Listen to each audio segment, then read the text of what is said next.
Kadang-kadang banyak alasan beberapa kaula muda ataupun orang yang mungkin sudah lewat bisa dibilang dewasa itu mengatakan bahwa ya lu belum keren kalau belum pakai narkoba. Makanya jadi memang kata-kata yang bilang narkoba itu merusak generasi ya itu memang benar adanya Mbak, karena sebenarnya orang kan hanya mengetahui efek singkatnya.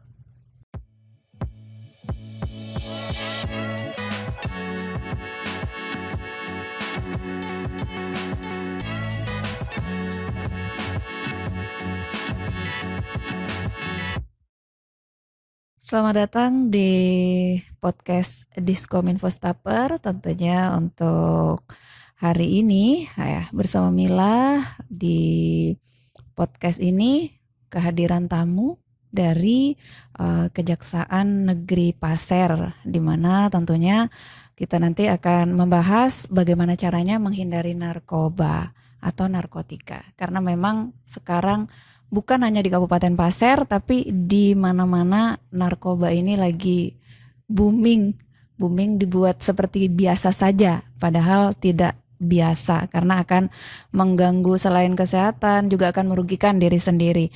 Dan beredarnya narkotika memberikan tingkatan hidup sekaligus pengguna narkotika memiliki gengsi bagi yang terlibat tentunya di dalamnya.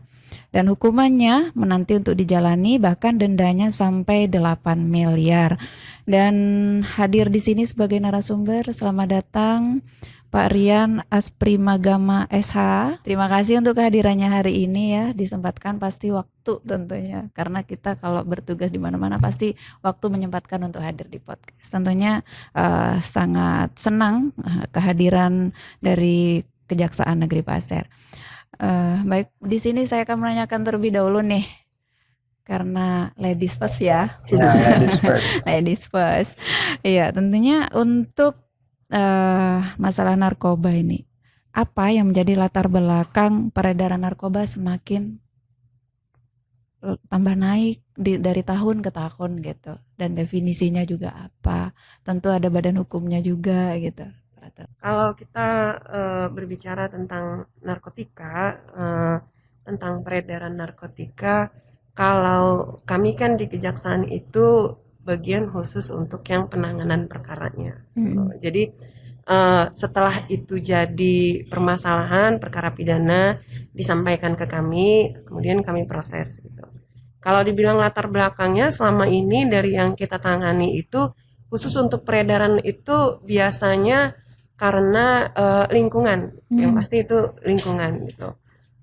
Dari lingkungan itu kemudian dia terbiasa awalnya dari menggunakan, pasti dia itu akan menggunakan dulu, menggunakan karena biasanya harus mengeluarkan uang, membayar gitu, membelinya pakai uang, kemudian mulailah dia nih selain membeli untuk makai, dia itu juga membeli untuk dijualnya lagi. Jadi dengan dia berharap bahwa dapat keuntungan, selain dia bisa pakai, dia juga bisa jual, dapat untung dong gitu loh. Nah, setelah dia terlibat dalam lingkungan itu, lama-lama tadinya jualnya sedikit-sedikit nih gitu loh, kemudian berkembang lagi gitu. Jadi dia yang semacam apa ya, kalau kita bilang distributornya gitu loh. Nah, penyalurnya. Nah, apa namanya? Latar belakangnya ya seperti itu sih. Kalau umpamanya dari beberapa perkara yang kita tangani, kenapa semakin marak ya karena itu gitu loh. Semakin berkembang lama-lama apa namanya? Semakin besar juga ininya gitu. Gitu. Apa mungkin proses pidananya mereka jadi nggak takut gitu, atau terlalu bukan rendah ya, maksudnya apakah ringan atau bagaimana sih untuk hal ini sampai masyarakat kita ini nggak ada mungkin enggak apa-apa seperti itu. Itu bagaimana? Kalau kita ngomongin pidananya di Undang-Undang Narkotika sendiri itu kan sudah pertama dikategorikan penyalahguna, kemudian ada yang orang-orang khusus yang menyimpan atau menguasai saja, kemudian dia yang mengedarkan prekursor narkotikanya, itu ada masing-masing. Untuk yang terberatnya itu ada sampai yang mati juga ada ya, ada yang sampai dengan mati gitu. Tapi kan itu tergantung lagi kepada barang bukti yang ditemukan ketika orang itu disangka atau didakwa dengan undang-undang narkotika itu sendiri. Kalau range-nya saya pikir sih tidak juga ringan ya, tapi kalau kita lihat juga tidak satu dua narapidana yang sudah selesai, bahkan yang masih menjalani pidananya itu juga terlibat lagi dalam transaksi narkotika gitu loh. Balik lagi kepada lingkungannya sih kalau menurut kami gitu loh.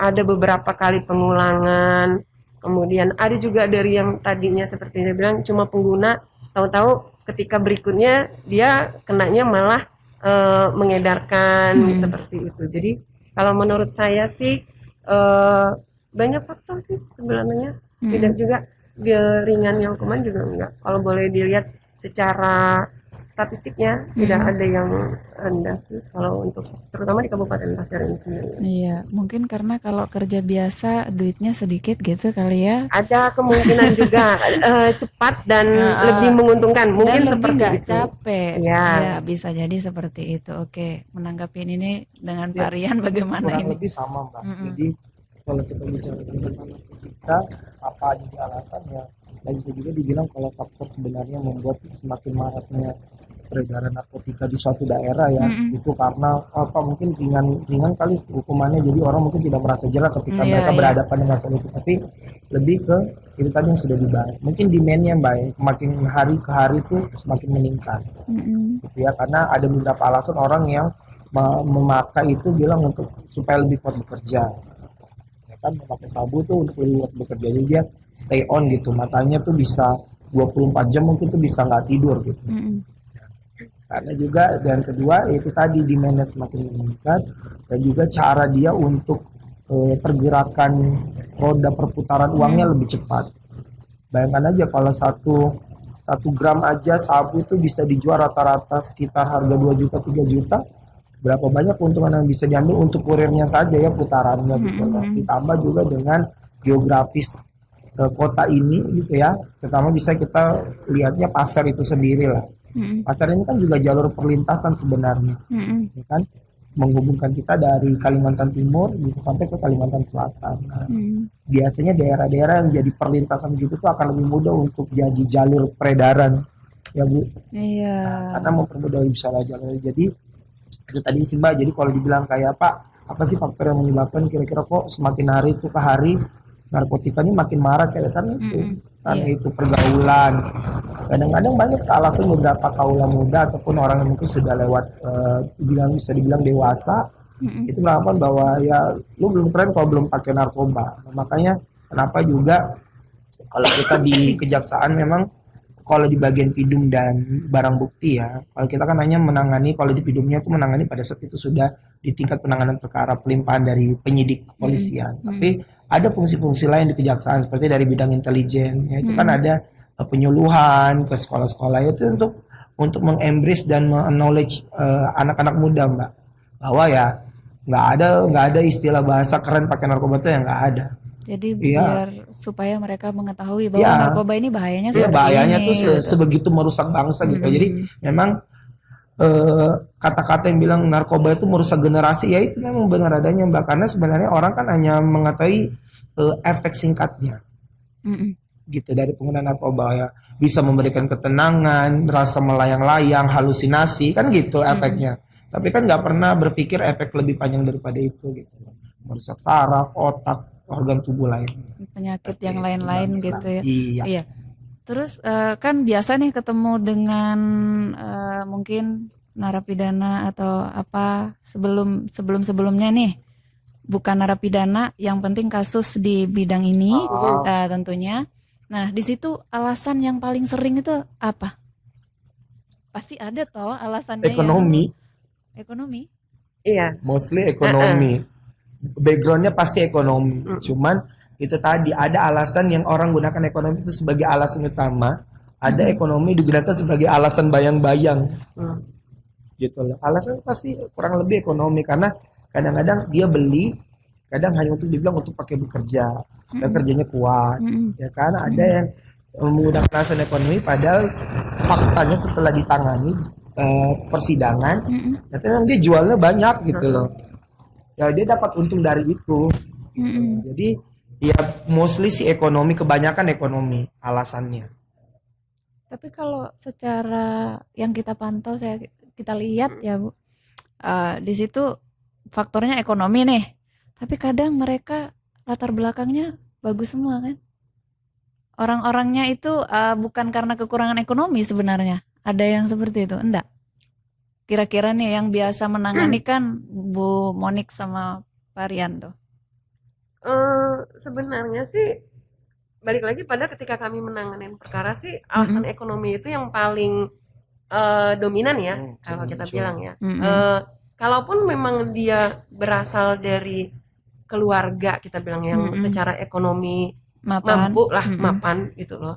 Tapi untuk si pelakunya ini sendiri ya dia apa ya, tidak punya penghasilan yang tetap lah ya. Ya. Jadi memang dia mencarinya di bisnis itu gitu. Jadi Di combine sudah Mbak Mila. Jadi contoh gini lah, kalau Mm-mm. orang pun mapan ya, Mm-mm. dia awalnya ya itu tadi dia make, Mm-mm. ya semapan-mapannya kalau dorongan dalam diri terus untuk menggunakan kan ya uangnya juga pasti nggak akan cukup untuk terus memenuhi keinginan dan hasrat itu gitu loh. Nah pada akhirnya mereka berputar otak kan, orang yang datang dari keluarga mapan pun tidak mungkin lah meminta uang Ya. itu dengan obviously ngomong saya mau beli narkoba gitu loh kan. Karena nanti kalau itu terjadi keluarga juga bisa ditarik gitu loh. Iya, Ya kan karena kan benar-benar. harusnya keluarga punya tanggung jawab untuk ya ketika orang mau berbuat yang halal buruk kan harus menahan. Akhirnya kan mereka memutar otak gitu loh. Apa yang harus mereka lakukan untuk memenuhi dorongan hasrat di dalam diri. Akhirnya menjual ya, dari menjual mereka ketemu juga tuh sama circle-circle-nya gitu loh. Nah dari circle-circle ini mereka membentuk lagi circle yang lebih besar. Nah akhirnya jadi banyak. ya gitulah. Iya. Kalau selama ini ditanganin ya Bu, Iya. kurang lebih begitulah polanya. Iya, kalau mungkin kita nih yang secara normalitas nggak kepengen yang seperti itu, keluar kan dari circle yang seperti itu, tapi mereka merasa sudah nyaman dengan circle yang seperti itu, akhirnya diteruskan. Oke, jadi faktornya memang ekonomi yang selalu timbul ya yang untuk alasan seperti ini. Ya maksudnya Dominannya lah. Dominannya ke situ. dominannya. Tapi ada yang ekonomi dijadikan alasan memang utama. Ada tadi itu ekonomi itu Iya. hanya sebagai kayak pembungkusnya aja Mbak Mila. Alasan gitu loh. Alasan. Padahal sebenarnya ada alasan utama lainnya gitu. Iya benar. Dan untuk undang-undang dari narkotika sendiri dan jenis-jenisnya ada tuh Pak ya. Ada dong. Ini Bu Monik atau Pak Rian yang akan Ya tadi menyampaikan? Bu Monita saya sebutkan kalau undang-undangnya sampai saat ini yang digunakan Iya. belum ada update yang terbaru ya. Undang-undang nomor 35 tahun 2009 tentang narkotika. Iya, padahal sosialisasi sudah ya dilakukan dari pihak-pihak yang Ya, terkait. kalau di kejaksaan tuh di bidang intelijen, Pak. Jadi mereka memang punya kegiatan rutin untuk melakukan penyuluhan ke sekolah-sekolah, ke desa-desa, ataupun mungkin jaksa menyapa ya di radio-radio itu untuk lebih dekat ke masyarakat, memberikan pengetahuan dan pemahaman ya tentang berbagai materi yang sedang dibawakan saat itu keperluannya. Tapi kalau mereka yang masih di bawah umur, biasanya alasannya itu apa ya, Pak? Pergaulan. Dari temennya saling ini, lu seperti Pak Rian tadi bilang, lu makin ini aja, gitu, lu Gengsi. nggak keren lah Iya, gitu. Dari itu sih awalnya. Kan kasihan banget umurnya baru di bawah, mereka sudah mengenal yang kayak gitu, otomatis kan masa depannya seperti apa. Dan untuk menanggulangi ini instansi terkait sudah nggak kurang ya untuk mensosialisasikan baik dari pihak Polres, saya lihat juga semuanya saling berkaitan. Cuman ya itu maraknya kenapa harus semakin tinggi. Dan di sini juga terjangkit narkotika itu, ini narapidana sudah masuk nih, pernah masuk. Mereka kembali lagi, habis itu ketemu lagi tentu sama Pak Rian, sama Bu Monik gitu. Alasan ada lagi, pasti ekonomi lagi. Ketergantungan Ketergantungan. biasanya. Dan susah lepas dari circle hitamnya itu. Rata-rata kalau residif ya, kebanyakan begitu. Dia akan selalu kembali lagi ke komunitas ininya. Gitu. Kayaknya memang harus ditaruh di pesantren Pak ya. Enggak juga sebenarnya. Jadi balik gini Mbak sih, kalau menurut saya ya salah satunya ya memang pendekatannya apa ya, ajaran agama tuh bisa membuat itu, tapi balik itu semua berangkatnya harus dari diri sendiri sebenarnya. kita memang memutuskan bahwa oh ya kita tidak akan lagi bergabung dengan circle yang seperti itu gitu loh. Kalau residiv itu biasa kebanyakan alasannya yang tadi tuh ekonomi bayang-bayang itu.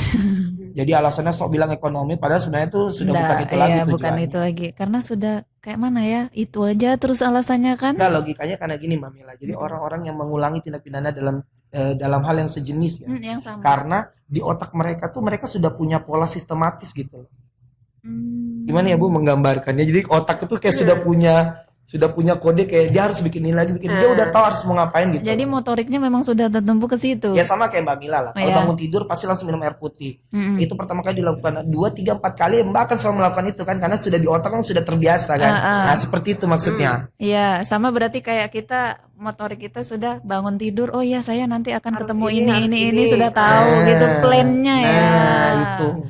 Oh gitu jadinya. Jadi mereka alasan yang sama dan sama terus. Ada lagi progres yang baru pasti mereka. Iya kalau pada saat pemeriksaan ditanya sama Pasti jadinya sama kan? Iya. Akan Padahal tetap sama gitu loh. Kalaupun mamanya seperti kemarin ada yang siapa ya, pokoknya dia sudah residivis kemudian tertangkap lagi. Ketika ditanyakan pun seperti itu kan, ya alasannya itu ekonomi dan yang dia tahu mamanya cuma di bidang itu aja atau nggak ada Bu yang mau mempekerjakan karena tahu kita nih mantan ini gitu. Paling alasan-alasan seperti itu sih yang menurut kita alasan yang klise banget ya. Gitu.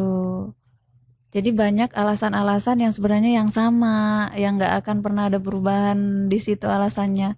Jadi bagaimana menanggapi itu Ya baik supaya sih kalau saya tuh Mbak Mila setiap orang yang melakukan kesalahan pasti akan mencari alasan yang mendukung perbuatannya. kenapa dia bisa Jadi gitu melakukan aja kesalahan. logikanya. Heeh. Cuman kan kalau sebagai jaksa lagi saat persidangan bukan hanya itu yang kita bisa nilai. Jadi semakin seringnya jaksa juga bersidang, jaksa juga punya intuisi untuk melihat bahwa alasan itu sincere atau enggak gitu loh.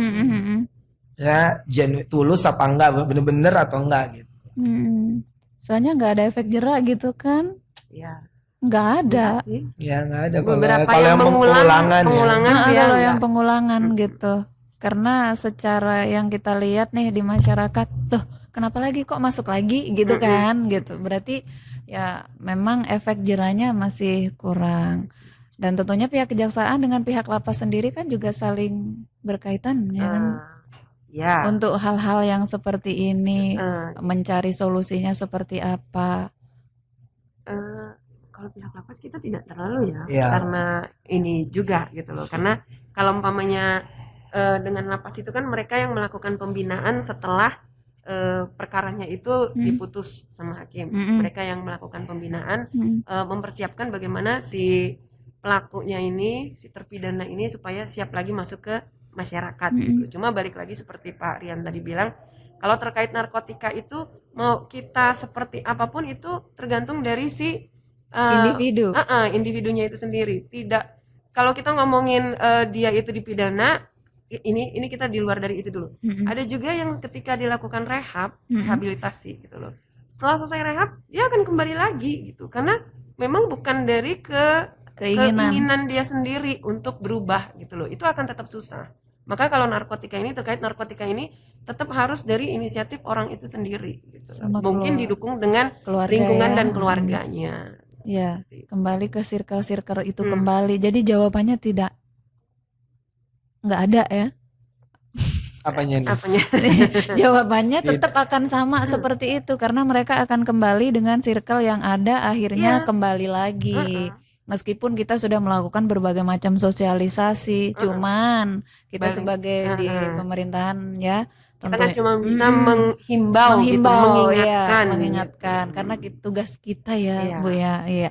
Dan tentunya selain konsumen narkotika ini jaga gengsi ya untuk ekonomi itu, dan golongan-golongannya juga sudah disampaikan tadi tuh untuk jenis obat-obatnya atau apa di lampiran undang-undang narkotika itu sendiri dia mengatur jenis-jenis apa yang dari masuk golongan dalam 1 sampai narkotika. golongan 3. Jadi memang ada kadarnya ada yang rendah, tinggi gitu kan, golongan bukan 1, 2, 3 apa? Bukan kadar.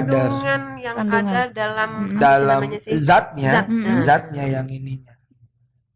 Jadi ada metamfetamin, ada fentamin, ada Nah, trihexinidil HCl, ada banyak lah. Mm-mm. Di lampiran 1 tuh lengkap dari nomor urutnya. Kalau metamfetamin tuh nomor urut 61 dia. 61 Mm-mm. Sabu biasanya. itu biasanya. Mm-mm. Itu nomor 1. Kalau 61. kalau kadar 61. ini kan lebih ke Iya apa ya kita sih. bilang kalau kayak mungkin Efek kayak yang Ya, ini efeknya. ya. Iya. kan penggolongan itu udah ada di lampiran undang-undangnya tentang bagaimana penggolongan terus dia ininya.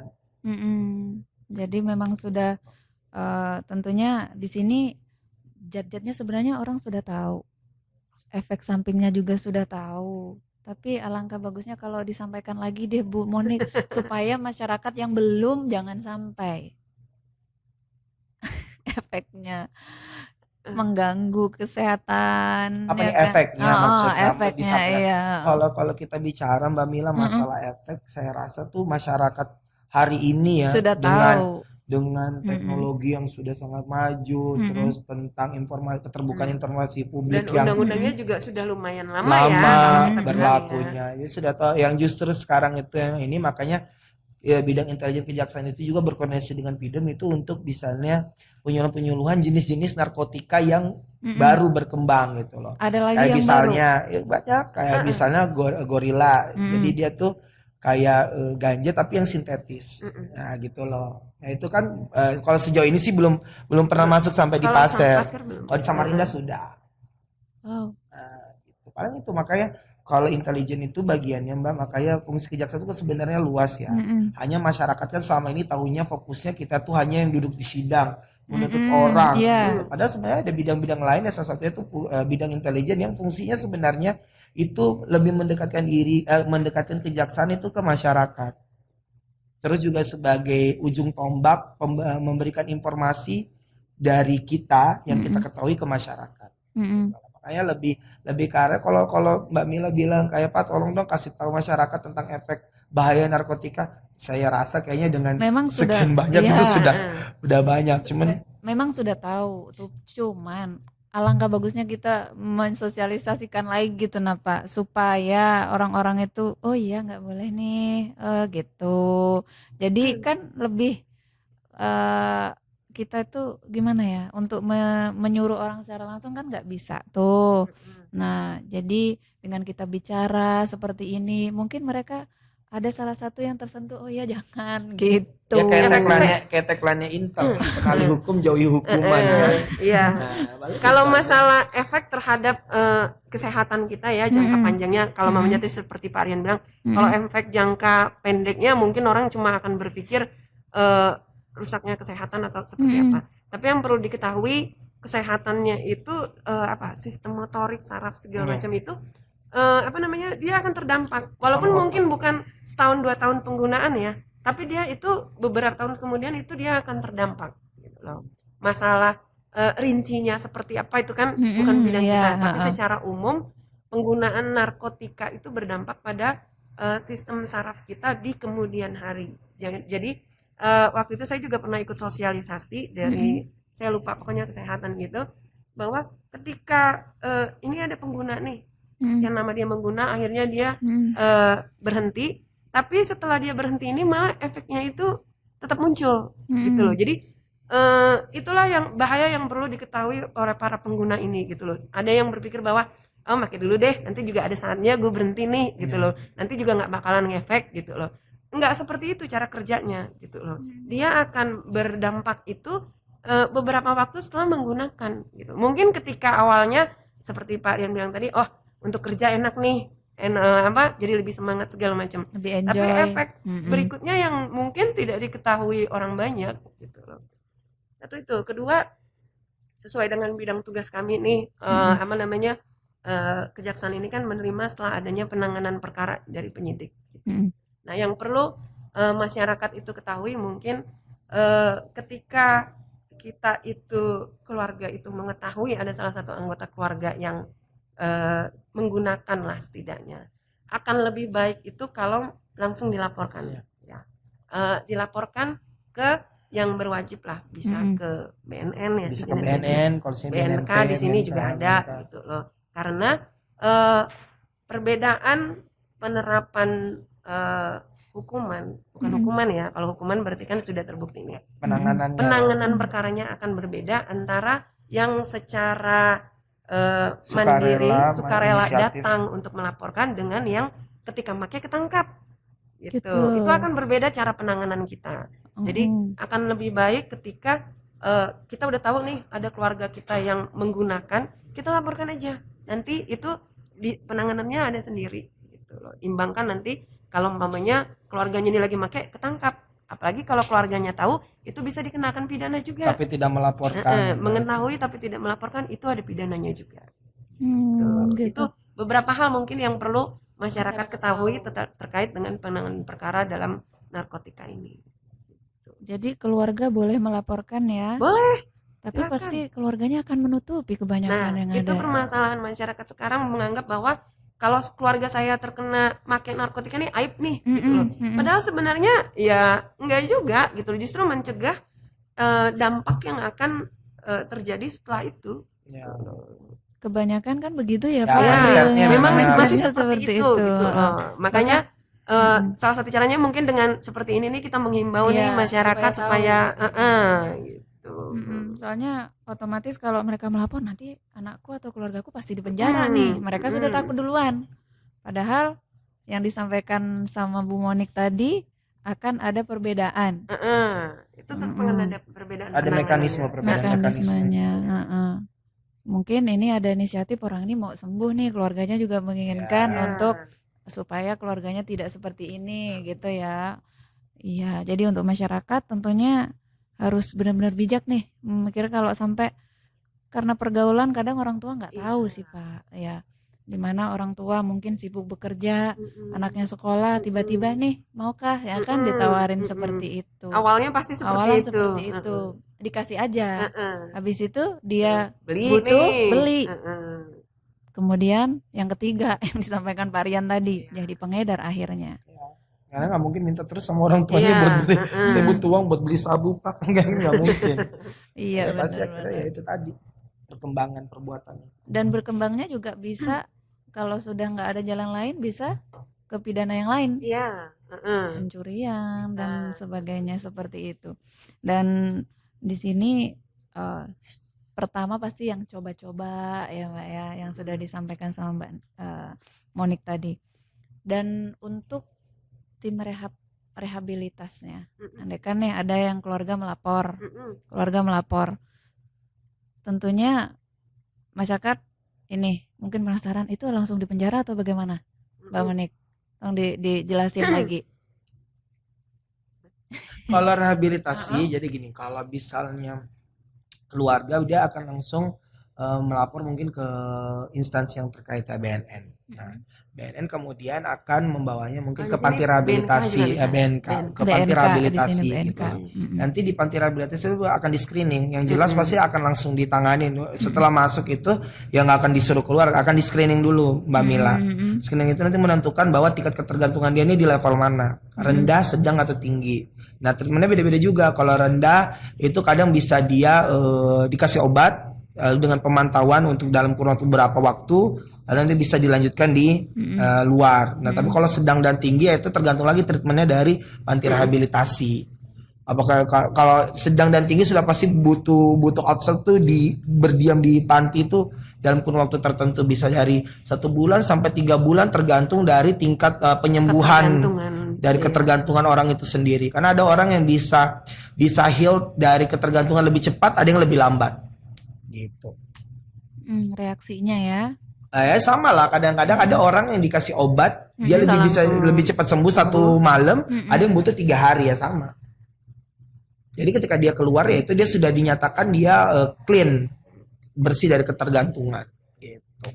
Bersih dari ketergantungan yang ya dong, nggak mungkin orang dilepas keluar lagi dari panti rehab dia masih ketergantungan kan, nggak mungkin dong. Otomatis ini kenapa masih begini gitu kan. Terus gitu. Tapi balik lagi pada itu juga individunya. Seperti saya bilang tadi, ada yang sekembalinya dari rehab itu dia itu menggunakan lagi, ada gitu. Ada memang. Jadi kalau misalnya kayak keluarga gitu ya tinggal ya maksudnya gini, tadi yang Bu Monita sampaikan tentang pilihan untuk rehabilitasi itu semua apapun yang dilakukan oleh instansi berwenang, apa aparat penegak hukum ataupun aparat-aparat lainnya, itu semua ada syarat dan ketentuannya. Jadi ya kalau bisa sesuatu kali dibawa rehab lalu menggunakan lagi ya artinya kan fungsinya ya maksudnya juga fungsinya dong, berarti kan tidak ada.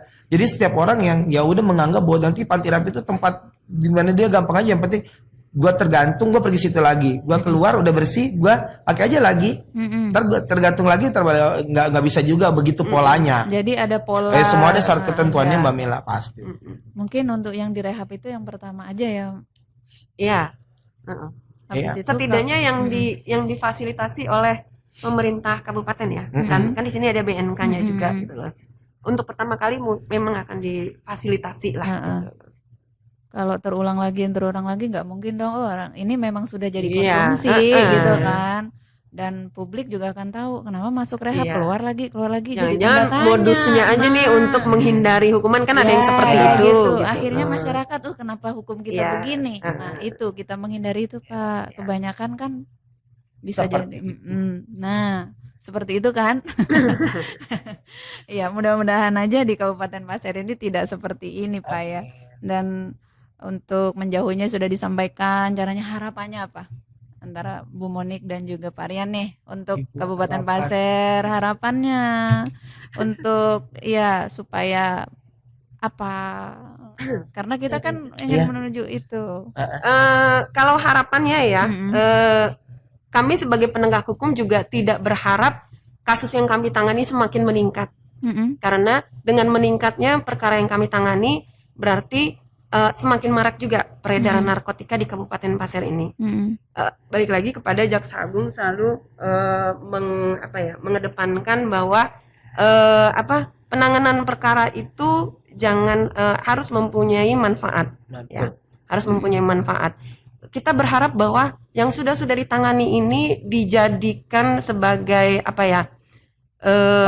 pelajaran bagi yang lainnya untuk tidak melakukan perbuatan yang sama. Jadi kalau mamanya masyarakat ini sudah melihat, oh kalau mamanya jual narkotika tuh ternyata dipidana loh. Oh kalau mamanya beli ternyata bisa juga dipidana loh. Oh make aja kalau mamanya tidak melapor nih kita juga bisa terkena pidana gitu loh. Nah kita berharap seperti itu Mbak. Dengan beberapa bidang termasuk dari Pidum dan BB penanganan perkara, bidang intelijen yang melakukan penyuluhan dan sosialisasi. Kita berharap bahwa masyarakat Kabupaten Pasir ini menjadikan pelajaran terhadap para terpidana yang sudah ditangani perkaranya agar tidak melakukan perbuatan-perbuatan yang sama. Dalam hal ini terkait dengan narkotika, mungkin seperti itu. Ya kurang lebih harapannya kurang lebih seperti yang disampaikan Bu Monita ya. Intinya adalah Mbak, kami hadir walaupun intinya sebagai lembaga penegak hukum, tapi juga tidak hanya sekedar menjalankan tugas kami yang utama di bidang penuntutan, tapi itu tadi untuk memberikan pemahaman, meningkatkan kesadaran, pengetahuan masyarakat bahwa itu tadi kalau bersentuhan supaya mengenali hukum lah, seperti tagline Intel, mengenali hukum, mengenali apa sih yang dilarang, apa sih yang dibatasi oleh negara ini dengan peraturan, sehingga ketika pengetahuan itu sudah dimiliki masyarakat dari tingkat yang paling tinggi mungkin sampai skup terkecilnya ya, mudah-mudahan dengan itu tadi ya kita berusaha ya itu bisa jadi menghindari perbuatan-perbuatan masyarakat dalam hal pelanggaran hukuman dan peraturan perundang-undangan. Mungkin itu sih Mbak Mila. Oke. Terima kasih untuk Bu Monik Terima dan juga kasih, Mas Rian. Mbak Mila. Sebenarnya banyak ya kalau mau dibahas Banyak. hal-hal yang Udah seperti selesai ini. Cuman Udah itu, selesai waktunya. Iya, Oh. waktunya karena memang Kira kita masih panjang. ada batasannya dan kita juga belum sempat ngomong hukumannya berapa Ya. gitu kan. Yang pastinya yang kita harapkan itu tadi kita tergantung dari individu. Jangan sampai jauhilah, jangan dekat-dekat dengan yang kayak gitu. Kalau sudah bergabung dengan circle yang kayak gitu lebih baik keluar daripada biar aja dibilangin sombong lu ini. Nah, yang penting kita nggak masuk ke ranah yang seperti itu. Oke, terima kasih Mbak Moni. Kembali lagi saya ucapkan juga Mas Rian. Next kita ketemu lagi. Amin. Ya. Siap. Iya.